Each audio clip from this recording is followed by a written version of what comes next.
Hello students, welcome back. Finally we are on last module for theory. इसके बाद questions करने हैं हमें, ठीक है। ये लास्ट मॉड्यूल क्या है ये भी समझ लो। Consideration other than cash.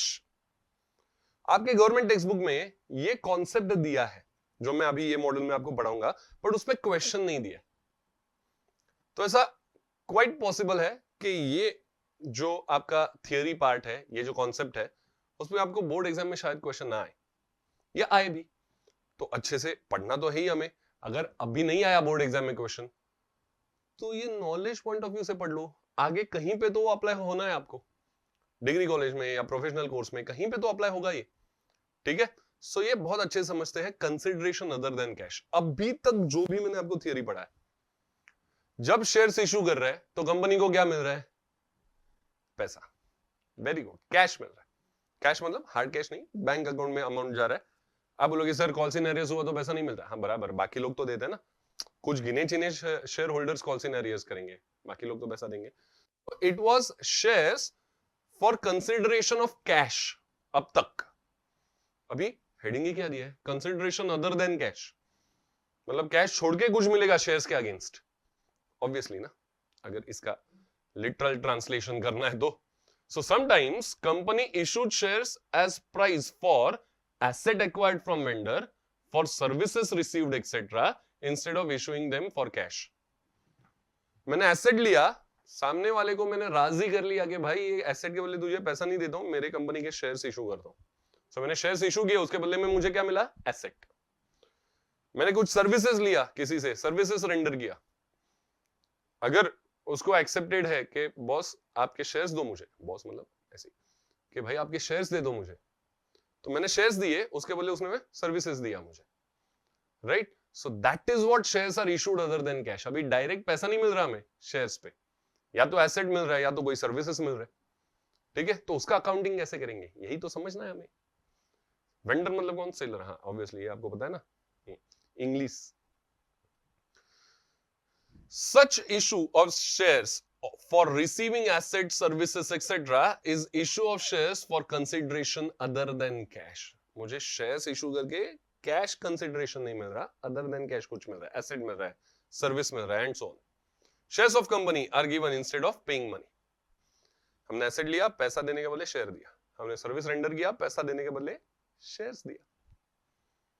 Obviously two way है ये, सामने वाले को भी एग्री होना चाहिए ये बात।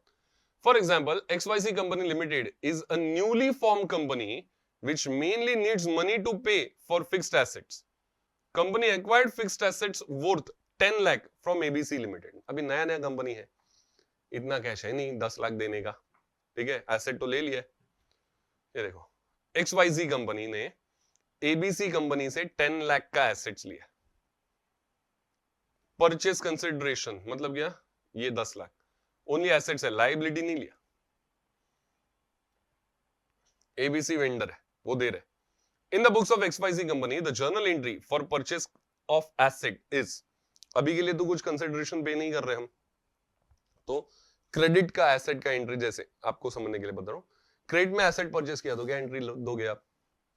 Sundry assets account debit 10 lakh to ABC limited 10 lakh, क्योंकि this ABC limited is our creditor. अभी उनको पैसा देना है 10 लाख, मतलब कंसिडरेशन देना है, पैसा देना है कि क्या देना है वो बाद में डिसाइड होगा। So sundry assets account debit to ABC limited account, this is our liability, अभी भी ये देना बाकी है। चलो, on issue of shares for consideration other than cash there can be 3 possibilities. तो ये अभी डिसाइड हो गया कि हम पैसा नहीं देंगे, हम शेयर्स इशू करेंगे ये 10 लाख के एसेट के अगेंस्ट। तो अगेन अगर शेयर्स इशू करना है तो 3 पॉसिबिलिटी है। क्या? We can issue shares at par, we can issue shares at premium, we can issue shares at discount। तो एक एक पॉसिबिलिटी देखते हैं। एट पार वाला सीन अगर है, in the example purchase consideration is 10 lakh, हमें पे कितना करना है, कंसिडरेशन कितना देना है, तो 10 lakh. XYZ limited issued shares of the face value of 100 at par in settlement of purchase consideration। ये एडिशनल इंफॉर्मेशन दिया हमें कि हम कैसे शेयर्स इशू कर रहे हैं, 100 के शेयर्स एट पार, ठीक है। अभी सबसे पहली बात, हमें नंबर ऑफ शेयर्स कितने इशू करने ये पता करना पड़ेगा। 10 लाख के शेयर्स इशू करने, एक शेयर का प्राइस है 100, तो टोटल नंबर ऑफ शेयर्स कितने इशू करने हैं, उसके लिए formula purchase consideration divide by par value of shares. Purchase consideration divide by par value या इशू प्राइस ऑफ शेयर्स, ऐसा याद रखो। अभी 100 का शेयर 100 में इशू कर रहे हैं, तो purchase consideration is 10 lakh divide by issue price is 100, तो नंबर ऑफ शेयर्स हमें चाहिए 10,000, 10,000। चलो अभी in the books of XYZ limited journal entry on share of issue of shares is ABC limited account debit कितना 10 लाख, याद है हमने उसको पहले क्रेडिट किया था एज क्रेडिटर, अभी उसको कंसिडरेशन दे रहे, तो obviously he is no longer our creditor now, so इसलिए उसको डेबिट कर दिया। 2 इक्विटी शेयर कैपिटल अकाउंट, क्योंकि मैंने शेयर से इशू किया 10 लाख का, तो कैपिटल उतने से बढ़ गया। 2 equity share capital account 10 lakh, ये नरेशन आएगा, नरेशन देख लो। आगे बढ़ते हैं, अभी एट प्रीमियम देखते हैं क्या इंफॉर्मेशन दिया है हमें। सो परचेज कंसिडरेशन तो 10 लाख ही है, एक एक केस ले रहे हैं हम खाली। XYZ Limited issued shares of face value of 100 at a premium of 25% in settlement of purchase consideration। मतलब क्या 100 का शेयर 125 में इशू कर रहे हैं, करेक्ट ना, प्रीमियम मतलब ज्यादा में, 100 का शेयर 125 में इशू कर रहे हैं, तो नंबर ऑफ शेयर्स इशूड सबसे पहले ये कैलकुलेट कर लेने का, बहुत इंपॉर्टेंट बात है।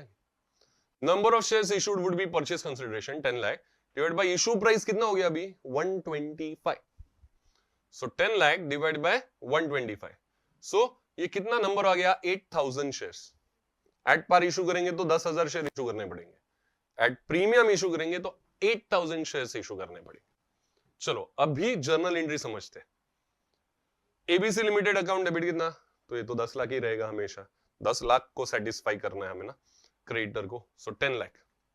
कैसे दिया, equity share capital account credit करेंगे, 2 इक्विटी शेयर कैपिटल अकाउंट कितना 8,000 शेयर्स, और प्राइस कितना है 100, फेस वैल्यू 100 है।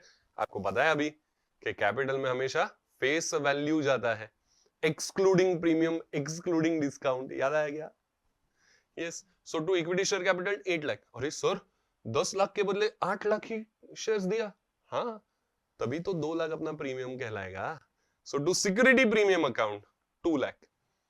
Are you getting this? ऐसे होता है अदर देन कैश के लिए। नरेशन भी देख लो एक बार, 8,000 इंटू 25, 8,000 इंटू 100 ये, 8,000 इंटू 25 ये, इसलिए ये बाइफर्केशन भी दिखा है। बस अभी क्या थर्ड केस है, इट इज अबाउट डिस्काउंट। वापस समझ लेते हैं। सपोज परचेस कंसिडरेशन इज 9,80,000, अभी थोड़ा पीसी में चेंज किया, क्यों चेंज किया बता दूं आपको, पॉइंट में आंसर आएगा, नंबर ऑफ शेयर्स पॉइंट में आएगा, ऐसा तो होगा नहीं मैं आधा शेयर फाड़ फाड़ के दे रहा हूं, ऐसा तो होगा नहीं, इसके लिए थोड़ा सिचुएशन के हिसाब से पीसी चेंज किया है, आपको राउंड फिगर आना चाहिए इसके लिए। XYZ limited issued shares of face value 100 at a discount of 2% in settlement of purchase consideration. Share 2% के डिस्काउंट में, मतलब 98 में इशू किया, इशू प्राइस इज 98। ये देखो, ये तो एंट्री है सन्ड्री एसेट्स टू ABC, क्योंकि 10 लाख का भी 9,80,000 की है, वो अलग से एंट्री आप समझ लो, इसीलिए दिखा है ना। ABC वेंडर कितना हो गया अभी, क्रेडिटर कितने से है वो 9,80,000 से। नंबर ऑफ शेयर्स निकालो, purchase consideration 9,80,000 divide by issue price 98, तो नंबर ऑफ शेयर्स हो गया 10,000 शेयर्स। अभी देखते हैं जर्नल एंट्री क्या आएगा। ABC लिमिटेड जितना क्रेडिट था उतना ही डेबिट होगा 9,80,000 से। Discount on issue of shares कितना, हम 10,000 शेयर्स, फेस वैल्यू कितना रहेगा इसका 98 नहीं, वो तो issue price, face value 100, 10,000 shares मतलब 10 लाख रुपीस के शेयर्स दे रहे हैं, फॉर व्हाट, फॉर 9,80,000, ठीक है। So discount amount would be 20,000, 8,000 नहीं, ये 10,000 है, 10,000 इंटू 2 डिस्काउंट, ये गलत है, 10,000 इंटू 2 याद रखो, 10,000 ये छुपा देता हूं मैं, ये नहीं है, ये कैसे है 10,000 इंटू 2, 10,000 शेयर है, 2 रुपीज का डिस्काउंट है। 2 इक्विटी शेयर कैपिटल कितना 10,000 इंटू 100, कैपिटल में एक्सक्लूडिंग प्रीमियम, एक्सक्लूडिंग डिस्काउंट, 100 का फेस वैल्यू हो तो 100 रुपीज ही जाएगा, 10,000 into 100, so 10 lakh. So we have to satisfy 9,80,000, we are giving 10 lakh, so 20,000 is discount. This is what we will record. ये देखो, ये ऐसे जर्नल एंट्रीज करना है, कब, when there is consideration other than cash. Very important part क्या है इसमें, पहले तो परचेज कंसिडरेशन क्या है ये कैलकुलेट कर लो या समझ लो, क्वेश्चन में दिया रहेगा तो, और फिर ये number of shares issued calculate कर लो, फिर एंट्री करना कोई मुश्किल बात नहीं है, नंबर ऑफ शेयर्स एक बार मिल गया तो। सो ये ऐसे अकॉर्डिंगली शेयर्स इशू होता है, या तो कैश में, बहुत सारा मॉड्यूल देखा उसका हमने, या तो अदर देन कैश में, ये मॉड्यूल में हमने वो समझा। Like I have told you there is no question based on this in your government text book, तो अपने पास भी ऐसा कोई क्वेश्चन है नहीं, बट अगर आया भी तो देखो कैलकुलेशन आपको अगर पीसी मिल गया, पीसी मतलब purchase consideration and the number of shares issued, formula आपके पास मैंने बताया, तो आप कर सकते हो, ठीक है। आने का chances I don't know but very minimal है, क्योंकि बोर्ड एग्जाम के वक्त बोर्ड बुक में ही अगर वो क्वेश्चन नहीं है तो, बट कॉन्सेप्ट वाइज याद रखो, ये आगे कहीं ना कहीं तो काम आने ही वाला है आपको for sure. Okay, so here ends our theory modules. अभी आगे हम प्रैक्टिकल क्वेश्चन करेंगे। वापस एक बार आपको बता रहा हूं, जो भी प्रैक्टिकल क्वेश्चन होगा, जो बेस पे क्वेश्चन है, उसका एग्जैक्ट थियरी मॉड्यूल पहले देख लो और फिर प्रैक्टिकल क्वेश्चन करो तो ज्यादा अच्छे से समझेगा। Thank you so much. We'll meet in our next module for our practical questions.